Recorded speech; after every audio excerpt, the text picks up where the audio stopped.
Welcome to Voices in Hyperspace. This is a podcast where friends get together and discuss all things sci-fi. Our current mission is to rewatch, review the 90s hit sci-fi TV show Babylon 5. I'm Legendary Black Lion. I'm Captain Mellis Island. I'm Sunday. And we are here. It is the beginning of season 3, y'all. And things are starting to get a little serious. I just wanted to point out a couple of things. Y'all notice that the production is a little bit better? Yeah. Frankly, even got a new thing. No. Red Lab. Yep. Mm-hmm. I just noticed that the intro music was really ominous. I'm like, this is kind of dark. Mm-hmm. Oh, yeah. It's darker. It's more warlike. And the person that is narrating this time is Ivanova. If we look back at season 1, the person narrating is Sinclair. And that was kind of cool. Like the voice, he has like this very, I don't know, the serial type voice. Serial, like a serial commercial, or no, like kind of optimistic. I mean, it's optimistic, but it makes me think of like the radio serials. You know, like the pulp stories of like the 30s, 40s, 50s. Oh. Yeah. Oh, yeah. So he has like this very distinguished voice. It's 90s for sure, but it made me think of the serials. And then season two is Sheridan, and he has an extremely optimistic voice. And it's kind of cool because, you know, they introduced him as the new captain at that point. And they did all of this stuff. Season 2 really started out rough because of the conspiracy and all of the moving pieces, right? Mm-hmm. And then season 2 ends. Babylon 5 is drawn into the Narn Centauri War. And a part of it got shot off. Because they're firing at the station. And the station opens fire back because during that season they had all that stuff installed, right? So it's pretty crazy. So season 3 starts off like the intro, and it's Ivanova, which very appropriate, right? She's a realist. She's a pessimist, actually. And she's talking about how like the Babylon Project failed. And instead of trying to garner peace, they have to find a way to win. They're the last best hope for victory. I guess I wanted to kind of talk about this language for a second too. So the whole last best hope thing kind of evokes Americanism. Like America is supposed to be the shining city on a hill and the last best hope for freedom in the dark world.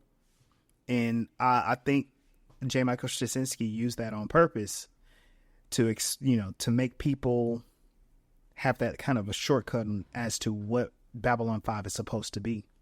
And I think it's kind of cool because all of the problems that the crew is having, it's America's problems. The intro is really easy. Sheridan tracks down Kosh. They're having a meeting, I guess, in one of the hydroponics gardens. And Sheridan is like, hey, look, when you saved my life a couple weeks ago, nobody knew it was you. Why is that? Like, and nobody knew it was you, and nobody has seen you since then. Kosh said it's hard to be seen by so many people. Like, it's taxing. Yeah, he had to have a spy day. Featuring his social battery. Like, I can't be in front of a big crowd. Well, Sheridan has a back and forth with him. He asked a question about how long has he been there. And Kosh says, I've always been here. Which that also sounds very ominous, right? You know, I didn't even tell you what the episode was. The episode is called Matters of Honor. Sheridan wants to know why did Kosh decide to save him, knowing that there would be considerable risk. Kosh simply says that it is necessary. And Sheridan, he's upset about it because Sheridan is us. Sheridan is the audience. He's like, look, you did all this stuff. Why did you do it? Sheridan asks how they can be sure that Kosh is even the same Vorlon. That's what it is. He's like, look, we've seen you come and go so many times. How do we know that you're the same Kosh? And then Kosh is like, I've always been here. And again, that's not an answer. That's just like, what does that even mean? Yeah. Social battery still low. He can't Right. answer questions right now. He's being very introverted. He's giving an answer without giving an answer. I don't know what that is like at all. Well, So then we shoot to another part of the galaxy. We're in Drazi space, apparently.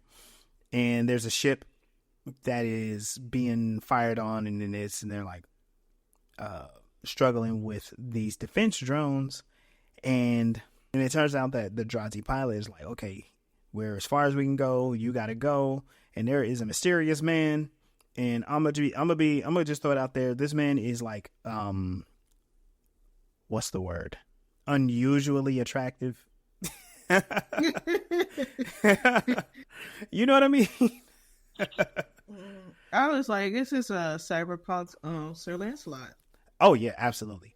yes, I was thinking that he was very much looking like from those kinds of movies.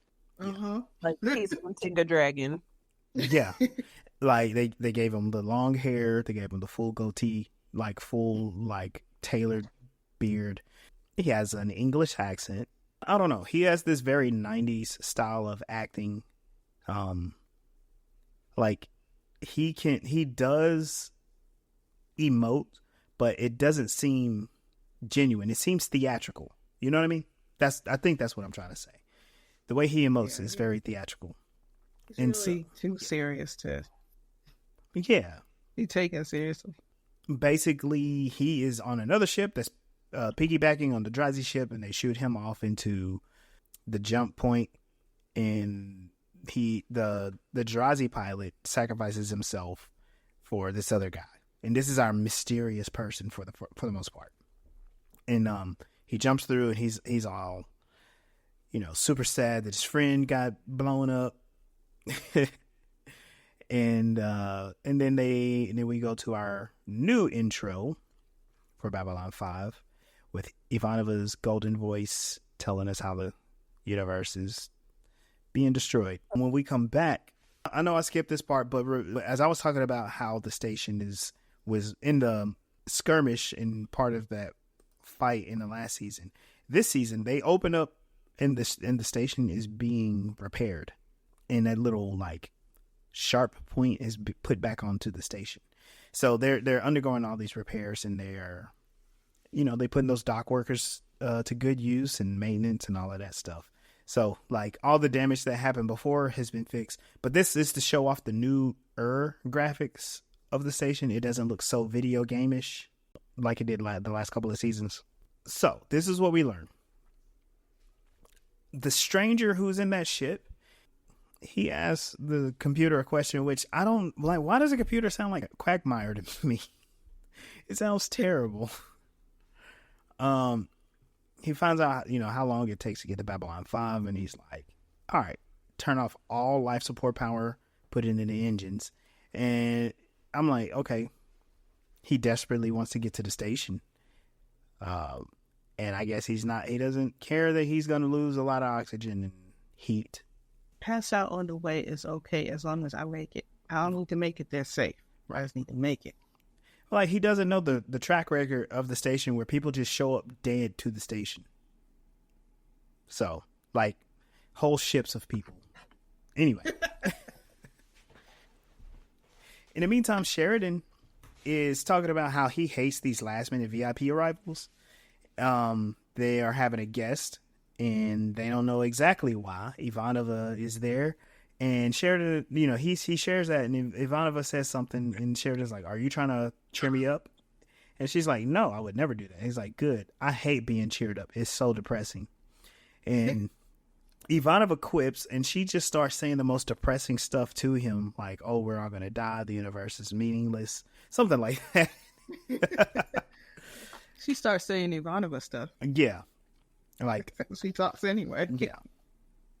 And apparently Sheridan, that's their relationship. Sheridan and Ivanova, they understand each other. And honestly, that's really cool. Like, he's not condescending to her, and he's not putting her below himself.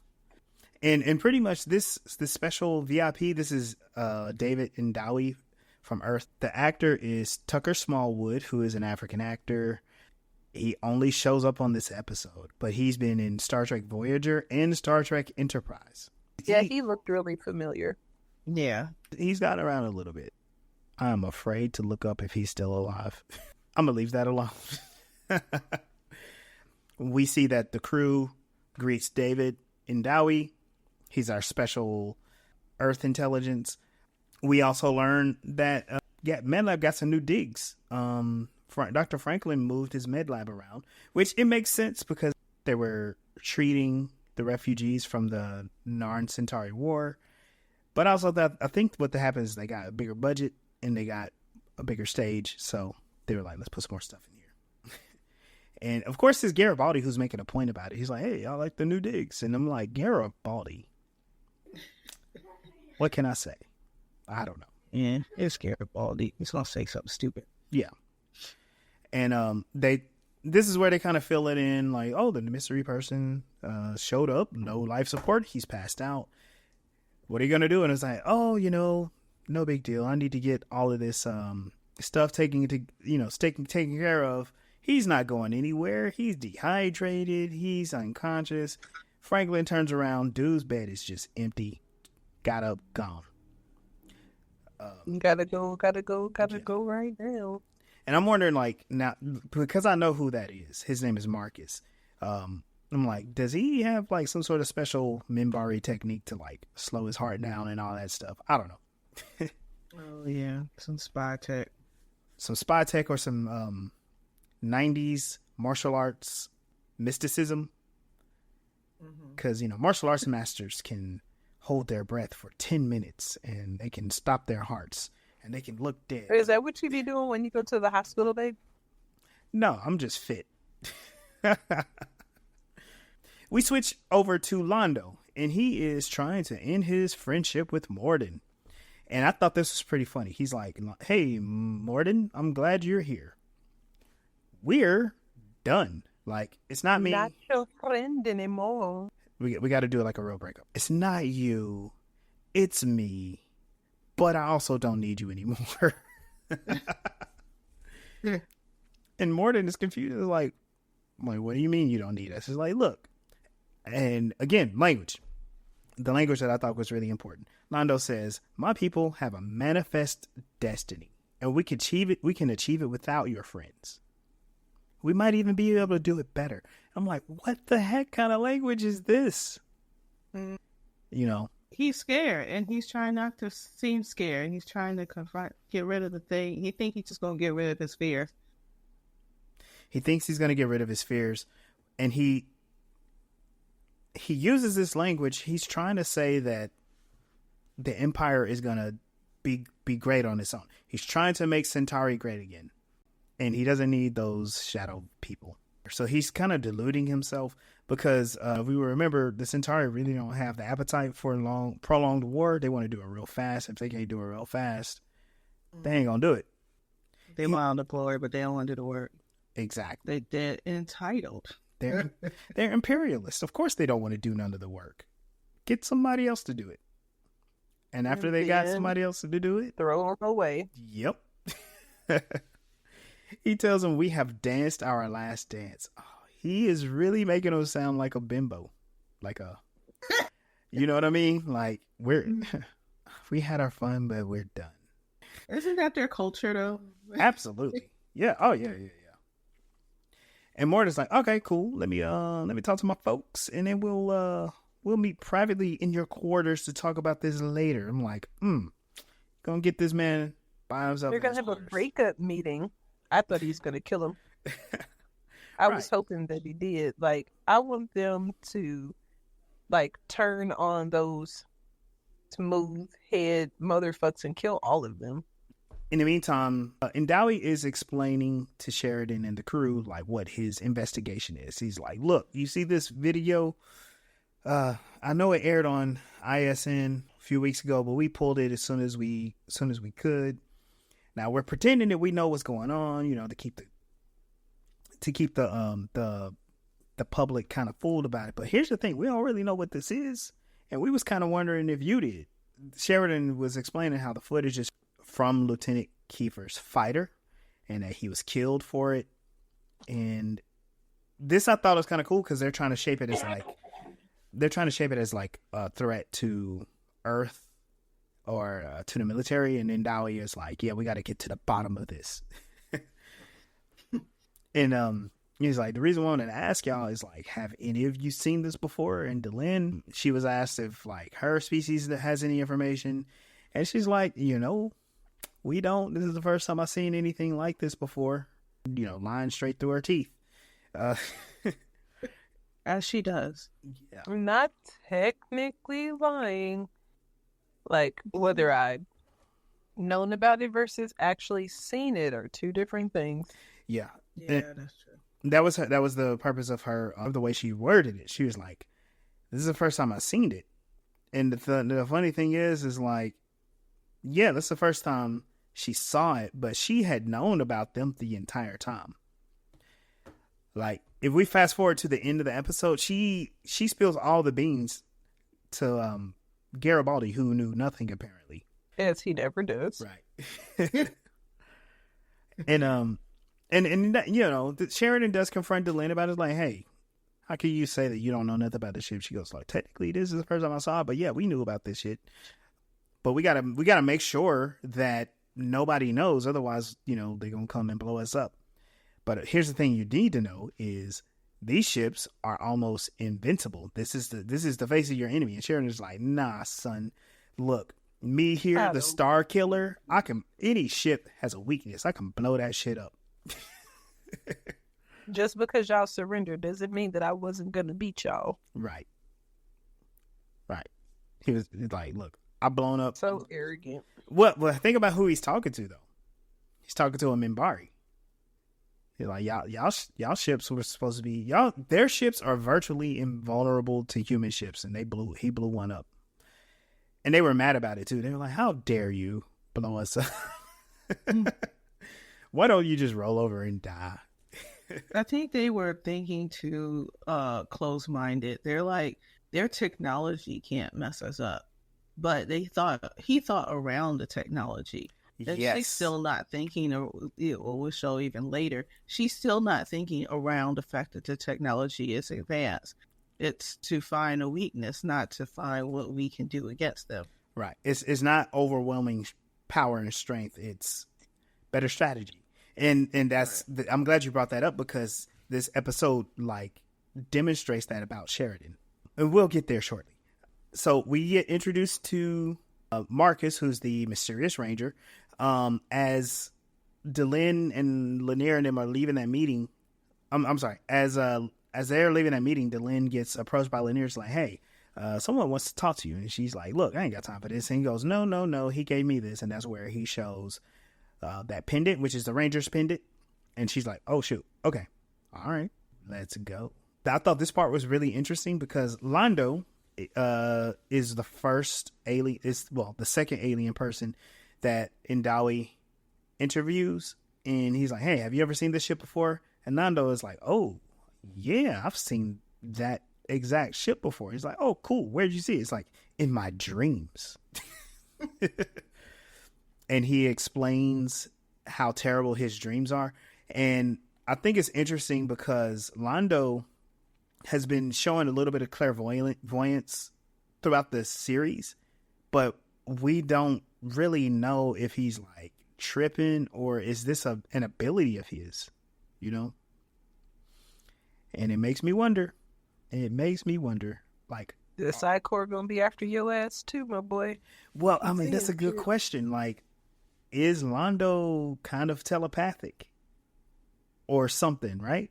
He's already said when he met Jakar that he saw him in the dream of his death. Yep. So they already have a established thing where they have premonitions, but only to their own life. Yeah. And so, okay, with that, is everything that Londo's seeing leading to his death? Hope so. He's like, he saw him in culture said. He saw him and Jakar choking each other to death. Okay, cool. Mm-hmm. Then we see the shadow vessels and he's all worried. Anyway, we're gonna leave that out there because that's a lot of foreshadowing, and it is also like decisions that the character can make, and he is, marching on towards rebuilding an empire at the cost of his own soul. He already sold it. So Delenn and Lanier, they meet up with Marcus at a bar, which I thought was really weird. Because there is an alien doing bar tricks. He's over there flipping bottles and pouring stuff, and it's like, yeah, entertainment, right? It's kind of like a hole in the wall bar on the station, and Marcus is like, hey, y'all came here to drink, so y'all gonna get these here drinks, and Lanier's like, don't drink that, and he explains how it's not alcoholic, and Marcus is like, I hope that this proves that I was here to see you two. And long story short, in that scene, Marcus asks Delenn for help, but he says, I need to go to a more private place to discuss it. That was kind of like, then why didn't you meet somewhere else? Y'all could have met on the Zocalo. Y'all could have met in the garden. Y'all had to meet in the down below bar just so they could do what? Show that he could fight? Yes. But, that was the only reason why. Yes. He took two Minbari to a bar. Like, it sounds like a joke. Two Minbari walk into a bar. Lanier walks into a bar. Can Lanier walk into a bar without starting a fight? No. Yeah. And I guess he's accustomed to it now. He's accustomed to it now to where, you go to a bar, fights break out. Oh, cool. Because as they're leaving, it looks like two guys are following them, but then like another completely, like a bald-headed guy is like, look, you in my territory now, son. I'm going to beat your ass and take your shit. And then they start doing martial arts fighting. After he insults him. And the funny thing is, he kind of looks like, what's his name? Andrew Tate. Oh. So, like, him insulting his face. He was like, are you insulting me? He's like, you should be used to it with that face.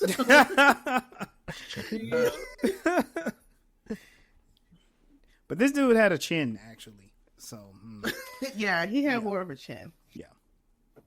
So they get out of that situation by beating up people. It looked like it took Delenn a lot of effort because she is like gasping for air. Because she's part human now. She done lost some of her strength. Oh, yeah. Marcus wasn't having no trouble.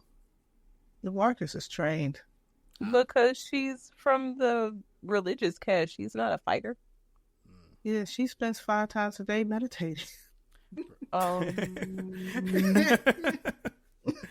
Yeah. So, Sheridan attempts to introduce Marcus to Ivanova, but all of the stuff that's going on that Sheridan knows, Ivanova already knows that. And he's all like, because Ivanova is God. That's right. And she's like, the minute that I don't know anything that's going on this station is probably the minute I need to leave.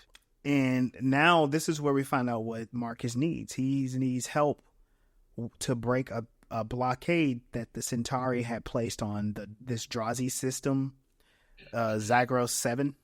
I can't remember exactly what Garibaldi said, but it was one of those kind of, this is exposition. Garibaldi has to say something dumb. And I like, all right. I got to take a break from the story. I got to ask this question. Like, why are they doing this with that character? Oh no. Because at this point, it's like, I just ignore, like, I have to ignore what Garibaldi says at this point. I can't help it. Like, my brain just does it automatically because he says nothing helpful. Nothing. Is he supposed to be the comic relief now? I don't know. Like, because I guess ship security is less important in a galactic war. Yeah, not ship, but station security. Yeah. We're not getting to know the station anymore. He was important when we were getting to know the station, but we kind of know the station and we're moving on beyond the station. So he's kind of pointless now. I know he's asking these questions and he has to say things for the audience to kind of like he's the opposition and all that stuff, but a lot of times they just make him sound so stupid. As I say that, in this scene, he did say something kind of, we'll say smart, but it's it's common sense, right? Because it's like, well, we need a ship with mass drivers. We need all of this equipment and all of this power. And he's like, how are we going to get that? And Marcus is like, look, I already thought about that. We got everything that we need. We just need somebody who got the will to do it. So the question was, why did the Rangers have so many different training places? And that's where Lanier's like, hey, we figured it would be wise if we didn't have just one spot to train our Rangers, because what if somebody came up and blew us all up? Mm-hmm. And it's like, that's kind of obvious, Garibaldi. I don't know. And then, he was like, I thought they were all in Membar. Right. And they're like, we should spread our resources out and it should be fine. They need help. So Marcus is asking for help to allow the Rangers that are on that planet is Zagreb 7 to escape. And they have a blockade. They have these drones. They have mines, all this stuff. And it's like, whenever we try to leave, we get blown up. I lost my best friend. And now, like, we got everything we need. If you have the will, I know that we can get this done. And so who set up the mines and stuff that are blowing them up when they try to leave? It's the Centauri. The Centauri did it. That's what I thought. Yeah. The Centauri are the ones who set up the blockade. Yeah, because their idea of fighting is to drop off some stuff and expect them to die. Yeah. And Sheridan's like, okay, cool, we'll help. He leaves Garibaldi in charge of the station. Good job. And they're going to plan their help for the Rangers. And that's the thing. They were talking. The reason why they're leaving Garibaldi is because Indawi's doing his investigation. It's like, look, we got this dude on the station snooping around. He's going to find us out. And Sheridan's like, look, you handle him. We're going to go help our friends. The funny part is when Garibaldi talks to Indawi about it, he actually does a good job. He actually does. Because Indawi's like, hey, where's everybody? He's like, look, I'm station security.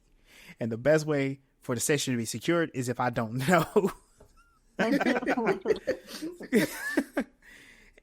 And like he says it in a roundabout way, which is, it's none of your business. And I know what I need to know until I need to know it, and nobody knows when that is. Yeah.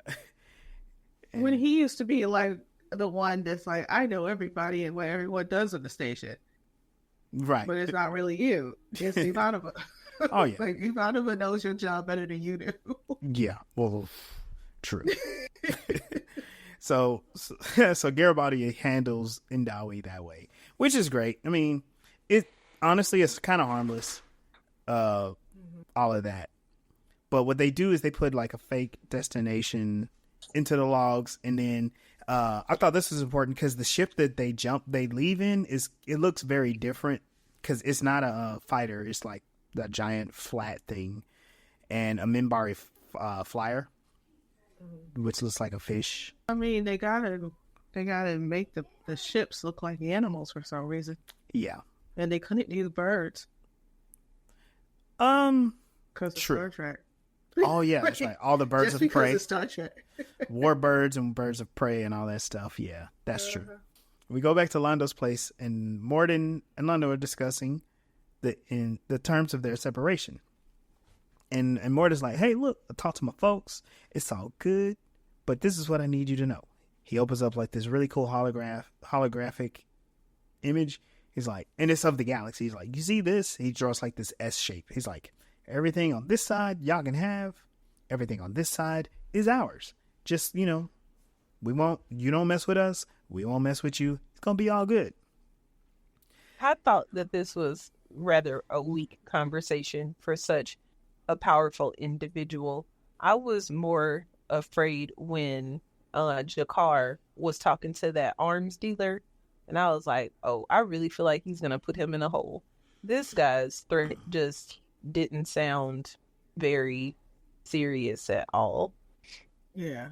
It sounded very rehearsed. Like the way that he explained everything definitely came across as like shock value, right? Because he was like, oh yeah, by the way, here is a little planet right here. We need a Centauri to secure it. Y'all don't worry about what's going on at that planet, okay? Just don't think about it. And by the way, I talked to Lord Rifa, so he arranged to have it secured. And Londo's like, Rifa? Like, why the fuck you talking to him? Why are you talking to that piece of shit?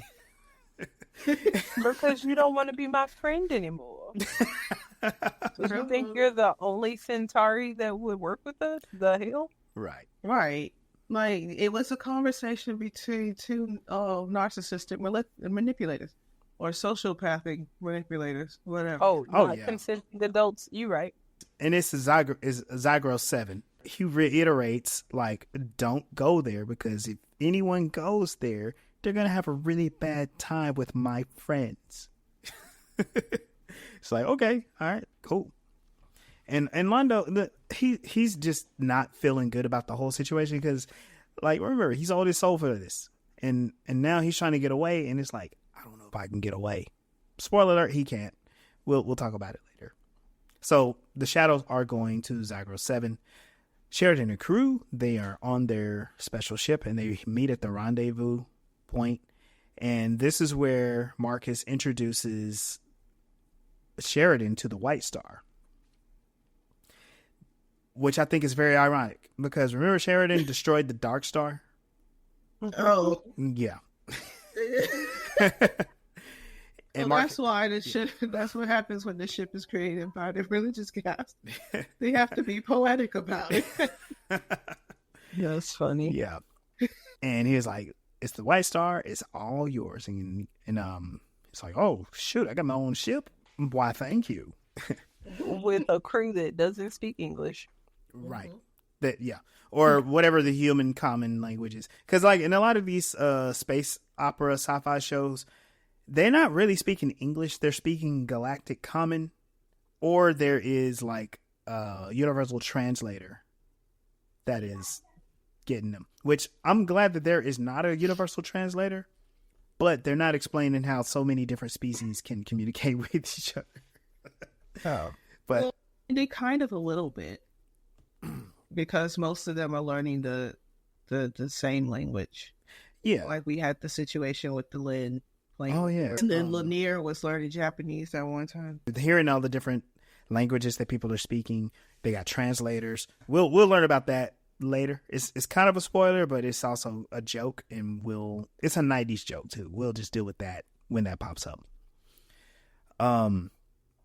So on the station, Garibaldi, he's handling Indawa, and he's basically saying, like, look, why don't you go talk to Jakar? And Indawi is like, I can't speak with the Narn without any Centauri approval. And Garibaldi is like, well, here's the thing. You don't have to have an official meeting with him. It'll be unofficial, and you won't get in trouble because I won't tell me. Or, you know what I mean? This is what we learned about the White Star. The White Star is made of a mix of Vorlon and Minbari technology, which, if we want to think about our audience here, that's pretty cool. These are two of the most advanced species in the galaxy. So them putting their hands together, you get some really cool stuff. It also has artificial gravity, which Delenn finally reveals that the Minbari have had that technology for a while. This is, Sheridan is explaining, like, this is kind of cool. We usually use rotating sections of our ship to have gravity.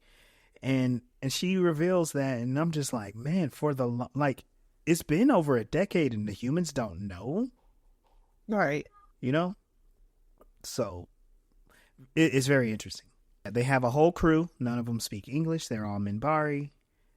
We also see a lot of other cool stuff happen on the ship. Like they have the visual screen is basically like this projection above them. It's not a screen itself, but it's like holograms and whatnot. It looks like what they did in the Grey Council. And Dowie, he ends up talking to Jakar. Jakar is like, yeah, I've seen that before. And he pulls out this big dusty book. He's like, it's the book of Jaquan, and we've seen it. The Narn have seen it 1,000 years ago. We think that this is the ancient enemy. They took resident up on our what is it? Our northern hemisphere. We think that they were fighting this war 1,000 years ago, and they just kind of disappeared. But we knew they were coming back. Him having a photo or a picture of it was, I don't know, like, needs to be taken more seriously. But nobody takes Jakar serious. Nobody ever listens to poor Jakar. He's like, oh, it's from a religious text, so it must not be real. But it's an actual drawing of the same ship. Hello? Yes. But then also it's like no one actually saw it then. And they're like, they don't actually know. Like, because Jakar himself doesn't really know. They're like, oh, here's a picture of a ship. He's like, oh, it's the same ship. But that doesn't mean that he actually knows that these ships are the same. Like, it's not that he's in communication with the ships. He doesn't know who they are or can talk to them or where they came from. He just knows that his people saw them 1,000 years ago. Yeah. Kind of like, oh, I saw in this book that people long ago did this thing. And when you show me a picture of it, I'm like, oh, that looks like the same thing. I have no connection to that thing. I just saw it in a book. Yeah. The other part of it is how Sheridan and the crew were trying to make sure that people weren't making these connections. You know, they wanted to make sure the Keeper wasn't investigating, or whatever he was investigating was getting shut down. So there was only rumors being spread around. Jakar never spoke to any of those people. And so all of that information was kept apart until Ndawe shows up. And now he's putting it together. But he really doesn't have anything. But it's nice that he listened to him. Yeah. He didn't take him seriously, but he did listen. Yeah. Kind of. Yeah. So he gave him a voice, even though he technically didn't have one. Like, yeah, as far as politics was concerned, he didn't have one. That's true. But it also, this is an Earth official doing an investigation, and he's having an unofficial meeting with Jakar. So, like, nobody will really even know that Jakar's involved. Right. And it's sad because he's the loudest one in the galaxy, and his voice is going to be stifled anyway. Back on the White Star, they're having a little bit of time talking. Ivanova is asking Marcus, like, hey, you know, how did you join up with the Rangers? And Marcus tells the saddest story in the galaxy. I joined up to follow my brother. My brother was killed. I'm going to continue staying in the Rangers to honor his memory. And it's like, cool, you just watched, like, your best friend die, too. And, you know... I don't know why. No, he's a tragic character. Yeah. And I'm saying that on purpose because that is foreshadowing. Oh, God, Ivanova. The White Star drops out of hyperspace, and they begin to engage the blockade. This is where they're shooting up the mines and stuff, and they're like, hey, this is kind of weird that nobody's here. We're over here shooting off, and nobody's shooting back. And very, a short while after that, that's when they learned that there's incoming vessels. Because, okay, let's just kind of explain it. They're blowing up the mines on the blockade, and they're also blowing up, like, the drone vessels. There are no, like, living things there. It's just all these automatic systems. And the White Stars are just shooting away. It's like a gallery, right? Really easy targets. And then out of hyperspace, the shadow vessels appear. And everybody is freaked out. They're like, oh no, what is that? And they get to see exactly what it looks like in real time. The shadow vessel shoots at the ship and it misses on purpose. And they're like, why did he do that? Because it normally destroys everything that is in its path. And Sheridan is like, nah, they don't know who we are. They've never seen the ship before. So they want to know what we're all about before they destroy us or board us. And then Sheridan's like, oh, that gives us time. And he starts to devise a plan. And this is, they're like, we're going to finish the destroying these mines, and we need to go to the jump gate. It's like, well, we can open up our own jump gate. He's like, no. They've never seen the ship before, so they don't know that we can do that. I'm like, all right. So they easily go to the jump gate. They allow the Rangers to be able to escape too, which, yay, mission success already, right? And so the White Star jumps into hyperspace. And they're in hyperspace really like booking it. They know that the shadows are behind them. And they're trying to figure out like what are we going to do? What are we going to do? And this is where you mentioned, Mel, where Sheridan starts to develop this strategy around the technology. It's not him trying to use overwhelming force and take on the shadows head to head. He's like, what can we actually do? Yeah. And this is actually a good thing. He asks Ivanova, who wasn't in a war before. She joined up right before when the war ended. Mm-hmm. And he asks, do we know what would happen if we opened a jump point inside of a jump gate? And Ivanova is like, what? We know, like, we don't do that here. That's what they call the bonehead maneuver. And then she looks at Lanier and's like, I'm sorry. And she's like, oh, she goes, no offense. And he's like, none taken. Mm-hmm. Because in a derogatory term towards Minbari is bonehead. It's all good. Yeah. But it's also a human term that we've been using before we met them. Yeah, so. Right. And she was saying like the amount of energy that's let off is overwhelming to destroy the ship. And he's like, okay, I think we're going to test this little theory out. And she's like, well, why? He's like, well, we got this shadow vessel and I think I know where we're going to go. We want to come out at this other jump gate. I can't remember the name of it, but it's by the Marqueb system. Remember that species? The whole species died out. And I think it was just numbered, right? Yeah, it was a number. I can't remember the number. Yeah. But where it was, it opens up at the Marqueb home planet. And Sheridan is like, look, people have been looting this planet because all the people died. And I don't like grave robbers. So we're going to kill two birds with one stone. We're going to blow up the gate. We're going to blow up these shadows. And thinking. Yeah. So they arrive at the gate. They jump out. They open the jump point. And then the ship opens a jump point within the jump point. Boom, boom, boom, boom. It explodes. It destroys the shadow vessel, which was crazy because remember how that thing was supposed to be invincible earlier this episode?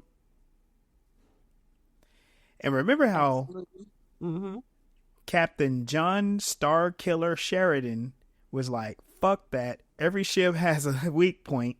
He found this weak point. And he destroyed it. And he almost destroyed himself too because the turbulence that came from that explosion was like rocking that ship.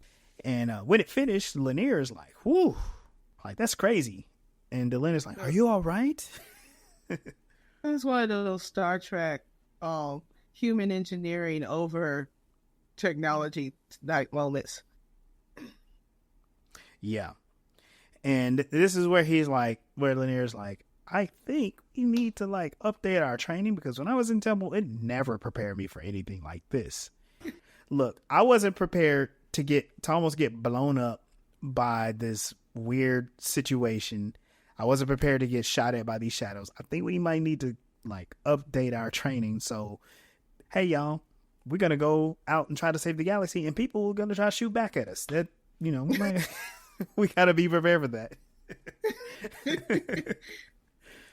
And so they're like, mission accomplished. We're going to go back home, Babylon 5. When they get back, they barely step foot back into the docking station. And then Dowie's there's like, hey, you, where y'all been? And Sheridan's like, oh, I'll tell you where we been.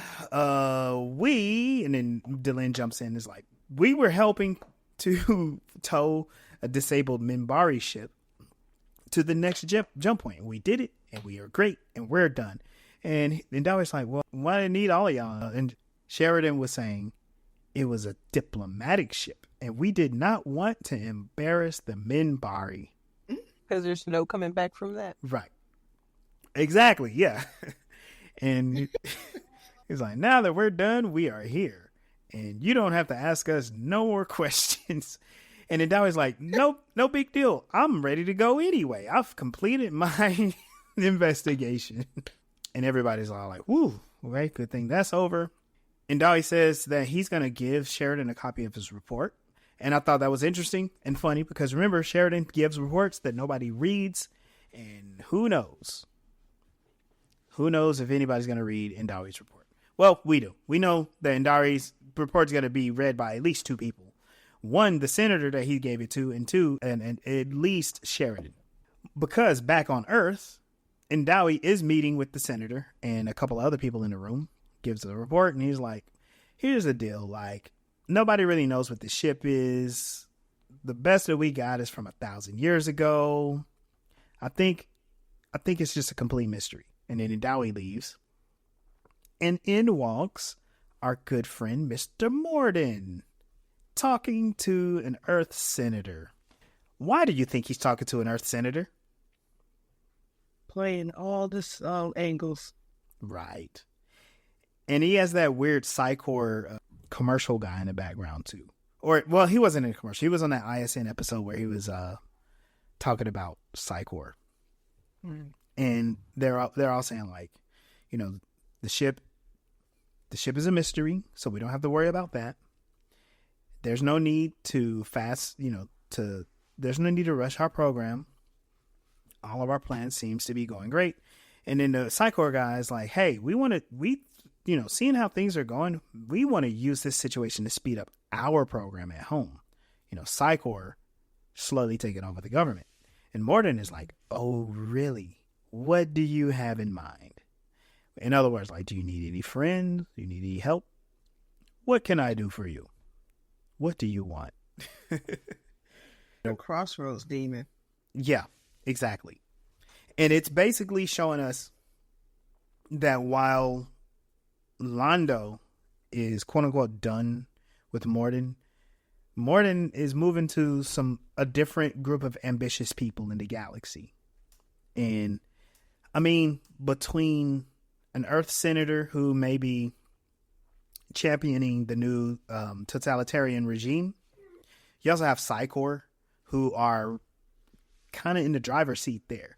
They are trying to build their own empire. They're trying to build their own glory. And Morden is just like, oh, yes, we can definitely help you. Help me help you. When we're done with that, we shoot to Sheridan, who meets with the crew, and he's forming the War Council. And they're basically talking about how we're going to share information. And when he said that, it made me think about Garibaldi.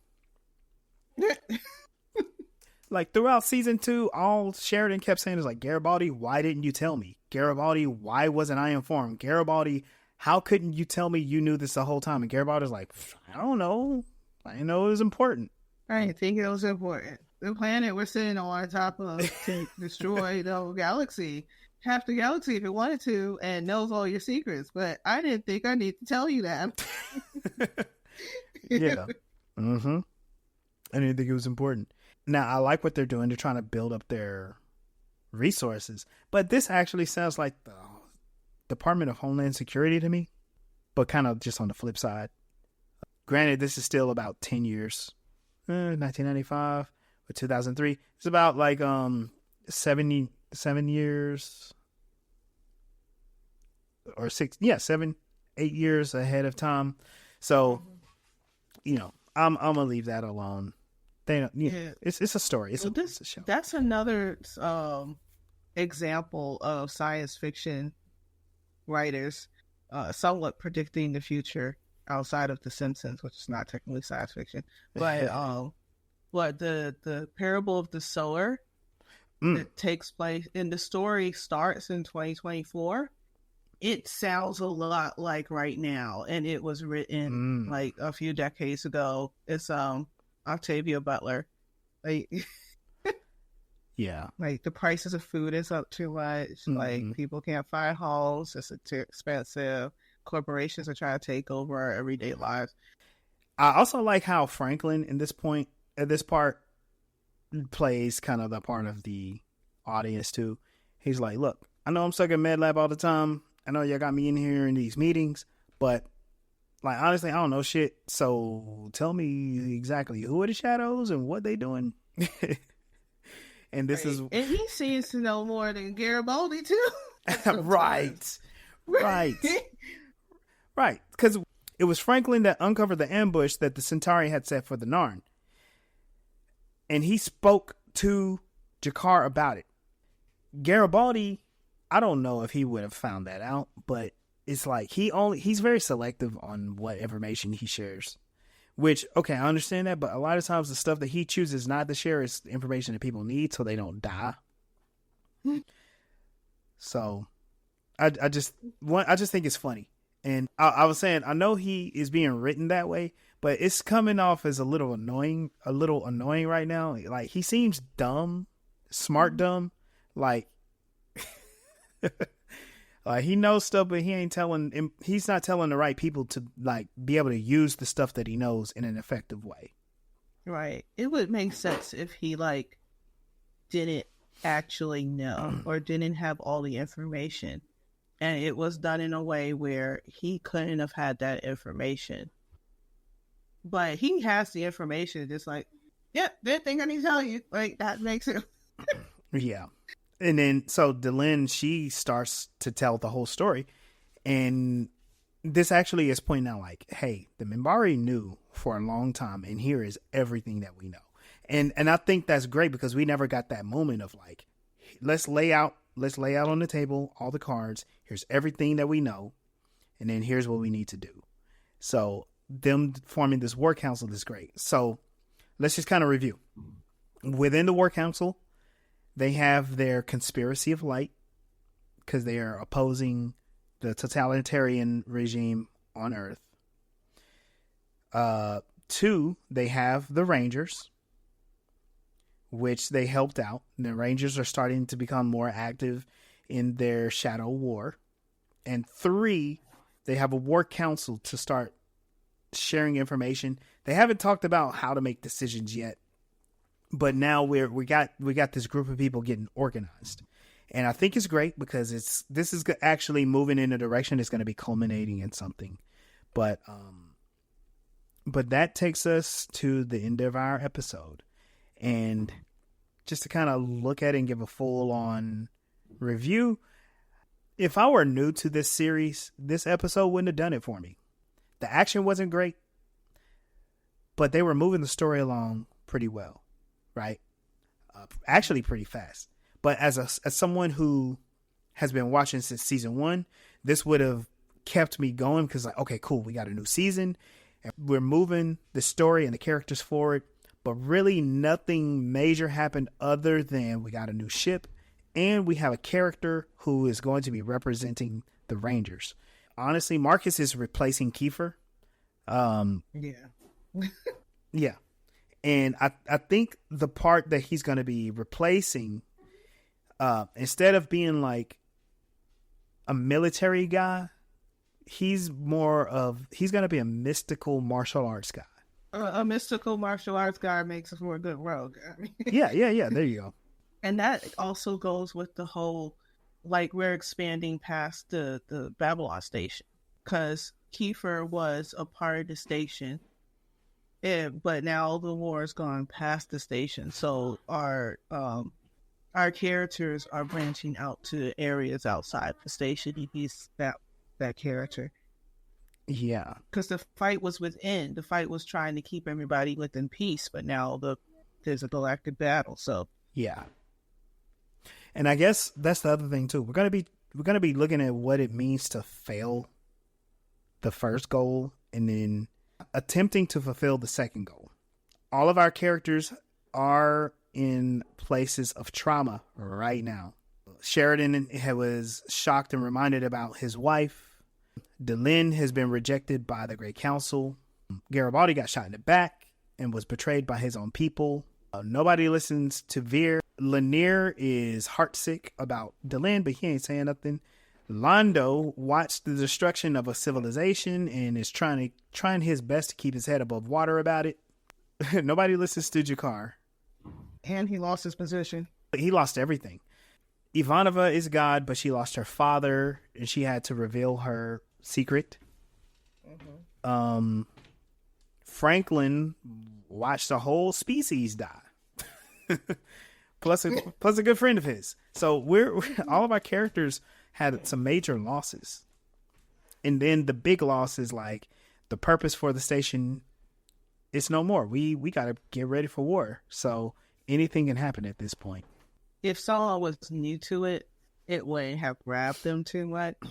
Some things that could have been more grabby may have needed like small changes. I think like they had the big dramatic music, but they didn't do anything that substantial to the music within the show. Like it could have been super dramatic, introducing a brand new ship and emphasizing how technically advanced this thing is, instead of just putting it in the story, which I appreciate, putting in the story and not just telling us, hey, this ship is more awesome than everything else.